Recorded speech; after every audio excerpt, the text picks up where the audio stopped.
जब तक दूसरी सदी के नहीं लगती है कन्हैया देखने में छोटा है लेकिन काम बहुत बड़े बड़े करता है।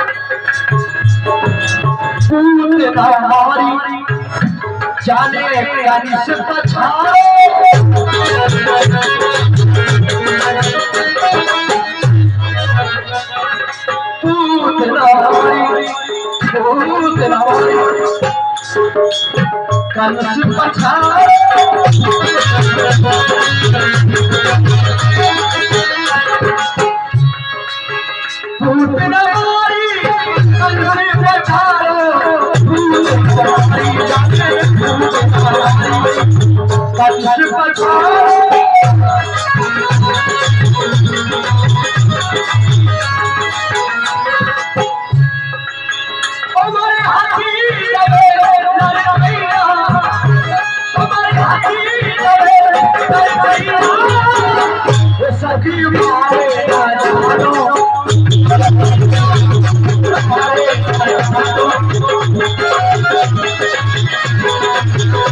भगवान श्याम सुंदर